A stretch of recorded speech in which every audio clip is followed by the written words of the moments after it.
हनी ने एयरपोर्ट पर भारी मन से अपनी मॉम और डैड से हाथ हिलाकर विदा ली थी। उनके एयरपोर्ट के भीतर जाते ही उसके मन का सारा संताप उसकी आंखों की राह अश्रुधारा के रूप में बह निकला था। बड़ी ही मुश्किल से अपने आप को संयत कर वह एयरपोर्ट से बाहर आई थी।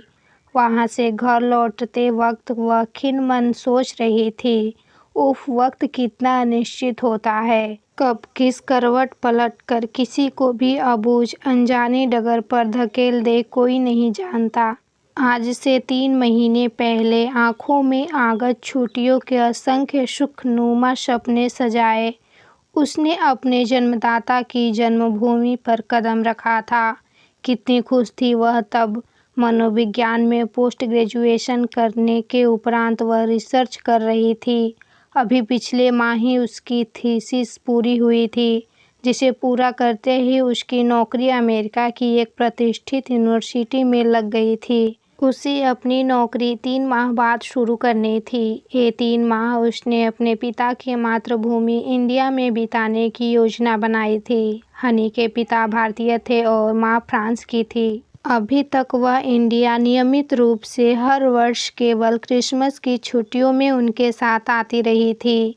इंडिया में पूरी छुट्टियां पिता के रिश्तेदारों के साथ बिता भारतीय आतिथ्य सत्कार की ऊष्मा भरी परंपरा का अनुभव करती रही थी। साधु संतों, पीर बाबाओं का देश उसे सदा से लुभाता रहा था। विभिन्न धर्मों, मतों, मतावलंबियों, मंदिर, मजारों, कब्रगाहों को अपने आप में समेटे हुए इस रहस्यमय देश की समृद्धि, विरासत एवं संस्कृति शुरू से उसके आकर्षण का केंद्र रही थी।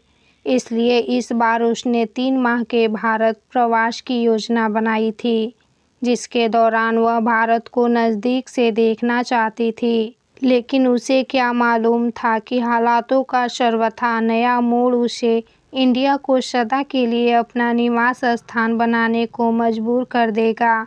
वह दिन उसे भुलाए न भूलेगा जिस दिन उसे पता चला था कि उसके प्रिय पिता, जो अभी तक उसके आदर्श थे, जिनके उच्च सिद्धांतों पर उसे बेहद फक्र था, वे एक निहायत ही कमज़ोर इंसान थे, जिन्होंने स्वार्थ और एक स्त्री के प्रेमवास के वशीभूत होकर अपने निर्दोष सहचरी और उसके 2 दूधमुंहे बच्चों को बिना किसी अपराध के सदा के लिए त्याग कर दर-दर की ठोकरें खाने के लिए छोड़ दिया था और फिर पलटकर उनकी सुध नहीं ली थी।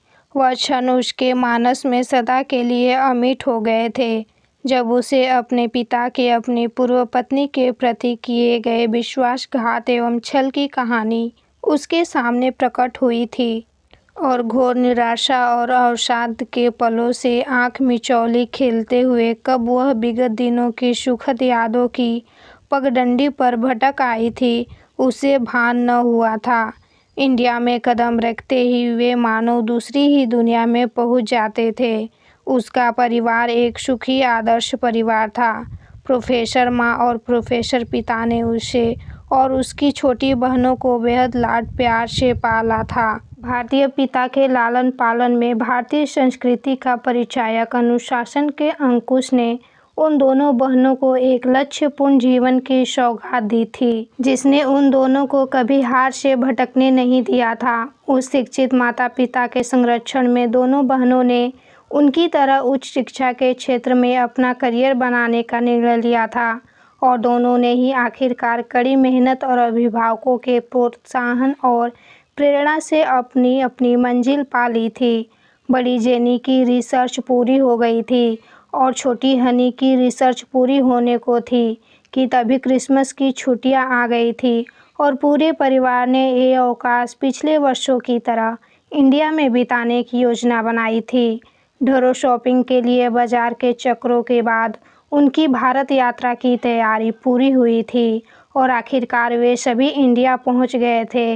इंडिया में पहले तो उन्होंने सुदूर केरल प्रांत के अपेक्षाकृत उष्ण परिवेश में क्रिसमस बड़ी ही धूमधाम से मनाया था और फिर पूरा परिवार वापस दिल्ली आ गया था पिता के रिश्तेदारों के साथ दिन बिताने के लिए। दिन हंसी खुशी बीत रहे थे। चाचा, ताऊ, बुआ के स्नेहिल सानिध्य में कि तभी एक दिन देवयानी, उनकी सौतेली बहन, ने उन दोनों को अपने यहाँ दोपहर के भोजन पर निमंत्रित किया था और वह निमंत्रण उसके जीवन में मानो भूचाल ले आया था। देवयानी के यहाँ एक कृशकाय वृद्धावस्था की दहलीज पर पाँव रखती सौम्य महिला को देखकर उसने उससे पूछा था, ये कौन है? और जवाब में उनका उत्तर, मेरी माँ। सुनकर हनी मानो जीते जी मर गई थी। सुनने में शायद भूल हुई हो, यह सोचकर उसने देवयानी के समक्ष अपना प्रश्न दोहराया था, ये वृद्धा कौन है? और प्रत्युत्तर में मेरी माँ सुनकर हनी को लगा था मानो उसके पैरों तले जमीन निकल गई हो, मानो उसकी संपूर्ण चेतना को लकवा मार गया था। उसने अपने पिता से सुना था कि उनकी पूर्व पत्नी से उनके 2 बच्चे थे, जो अपनी मां की मृत्यु के बाद इंडिया में उनके पिता के घर पले बढ़े थे। लेकिन आज उनकी पूर्व पत्नी को अपने सामने जीवित देखकर वह भौचक्की रह गई थी। एक के बाद एक असंख्य प्रश्न उसके जहन में कौंध उठे थे। तो पापा ने अपनी पहली पत्नी के रहते हुए उसकी मां से विवाह किया था। आखिर क्यों? ऐसा क्या कारण रहा होगा जिसने उसके पापा जैसे उच्च आदर्शों और सिद्धांतों वाले व्यक्ति को उन्हें तिलांजलि देने के लिए मजबूर किया होगा? क्या मां से विवाह करने के पश्चात भी पापा ने उनसे रिश्ता रखा होगा? यह सब सोचते सोचते तनाव के अतिरेक से उसके स्नायु तक उठे थे और वह देवयानी के यहाँ से बिना खाना खाए घर लौट आई थी। जीवन के इस मर्मांतक रहस्योद्घाटन ने हनी की पूरी दुनिया उलट पुलट दी थी। उसके शांत सुकून भरे जीवन का समीकरण गड़बड़ा उठा था। उसे लग रहा था मानो अभी तक वह एक झूठी दुनिया में जी रही थी, जहाँ था तो सिर्फ धोखा, फरेब और विश्वासघात। जिस पिता ने कभी उसकी उंगली थाम उसे चलाना सिखाया था, उसके उस सिद्धांतों की थाती सौगात में दी थी, उन्हीं पिता ने उसके जीवन के इन रूबरू करवाया था। पिता का असली चेहरा देखकर वह भीतर ही भीतर टूट गई थी। और तभी उसने अपने जीवन का एक अति महत्वपूर्ण निर्णय लिया था। घोर मानसिक नियंत्रण के दौर में उसने सोचा था, मुझे अपने पिता द्वारा किए गए विश्वासघात का प्रायश्चित करना होगा। मुझे अपनी बड़ी माँ के नैराश्य भरे जीवन में नई आशा और उत्साह का संचार करना होगा, जिससे वह अपनी बाकी की जिंदगी सुकून से बिता सके।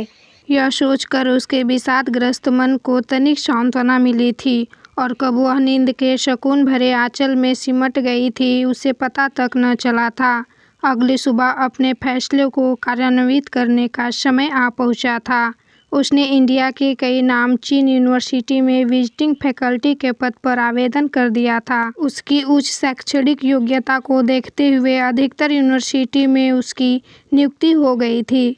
इन 2-3 माहों में वह अपनी सौतेली माँ के बहुत करीब आ गई थी। पिता के उन्हें छोड़ जाने के उपरांत कैसे उन्होंने अथक संघर्ष कर लोगों के कपड़े सिलकर और स्वेटर बुनकर 2 नन्हे बच्चों की जिम्मेदारी उठाई, यह सब सुन उसके रोंगटे खड़े हो जाते। और जन्मदाता की अपनी निरपराध पत्नी को बिना किसी दोष के छोड़कर जाने के पाप का प्रायश्चित करने का संकल्प और मजबूत हो जाता। वह अपनी सौतेली माँ को बड़ी माँ पुकारने लगी थी। उसने देखा था जिंदगी की परेशानियों के भीषण झंझावात ने उनके व्यक्तित्व को पूरी तरह से दबा दिया था। पूरे दिन वह मात्र घर के कामों में रसोई की दीवारों के मध्य दिन रात रूखा सूखा खाकर गुजार दिया करती थी। हर वक्त गायत्री मंत्र होठों ही होठों में जपती रहती थी। इतने दिनों में उसने माँ को एक बार भी हंसते नहीं देखा था। हंसी खुशी जीवन बिताने का उत्साह मानो पूरी तरह से चूक सा गया था। और इस सरल हृदय इंसान की बर्बादी का कारण मात्र और मात्र उसके पिता थे। यह सोचकर वह भीतर तक सिहर उठती। यूनिवर्सिटी में नियुक्ति के उपरांत जिंदगी एक निश्चित ढेरे पर चल निकली थी। अपनी व्यस्त दिनचर्या से बचा हुआ समय वह बड़ी माँ के साथ गुजारती, उनसे बातें करती, जिंदगी के कठिन संघर्ष की आंच में तपे हुए उनके व्यक्तित्व की परतों की भीतरी तहों में सेंधमारी की कोशिश करती। अपनी प्रेरक बातों से वह बड़ी माँ का जिंदगी जीने का खोया उत्साह वापस लाने की भरसक कोशिश करती। उसने उनके लिए अनेक गहरे आकर्षक रंगों की साड़ियाँ ला दी थी। शाम को खाली वक्त में वह बड़ी माँ को घर के पास के पार्क में ले जाया करती। उसने माँ की दोस्ती अनेक समवयस्क महिलाओं से करवा दी थी। उसके अथक प्रयासों से माँ का अपने आप में सिमटा व्यक्तित्व मुखर होने लगा था। इतने वर्षों तक पति द्वारा दिए गए घावों के बोझ तले दबा सहमा व्यक्तित्व परत दर परत खुलने लगा था और देवयानी और हनी के स्नेहिल संरक्षण में उनकी जीवन जीने की उमंग एक बार फिर लौटने लगी थी। वह अब पहले से अधिक बोलने लगी थी, जिंदगी में रुचि लेने लगी थी। माँ के स्वभाव में आए इस परिवर्तन से दोनों बेटियां बहुत खुश थी। माँ अपने समय की आर्ट ग्रेजुएट थी, अंग्रेजी बोल न पाती थी लेकिन समझ लेती थी। हनी ने उन्हें एक लैपटॉप उपहार में दिया था और उन्हें उसे चलाना सिखा दिया था। घर के कामों में उनका हाथ बटाने के लिए एक नौकरानी की व्यवस्था कर दी थी। पार्क में घूमने के दौरान हुई बड़ी माँ की मित्रता भी बढ़ने लगी थी। उनकी अनेक अच्छी सहेलियाँ बन गई थी जो यदा कदा घर आने लगी थी। उस दिन माँ का जन्मदिन था। दोनों बेटियों ने उनके जन्मदिन पर घर पर एक सरप्राइज पार्टी रखी थी जिसमें उन्होंने माँ की सभी सहेलियों को आमंत्रित किया था। साथ ही उनकी बहन और भाई को भी निमंत्रित किया था। अपने जन्मदिन पर अपनी बहन, भाई और सभी सहेलियों को देख उनकी खुशी का ठिकाना नहीं था। उनकी आंखों की चमक और होठों पर मंद मंद मुस्कान उनके अंतर मन की खुशी का इजहार कर रही थी और उन्हें यूं हंसता मुस्कुराता देख हनी को एहसास हो रहा था मानो आज उसका प्रायश्चित पूरा हुआ था। कहानी कैसी लगी कमेंट कर ज़रूर बताएं। यदि वीडियो अच्छी लगी तो वीडियो को लाइक और चैनल को सब्सक्राइब करना न भूलें।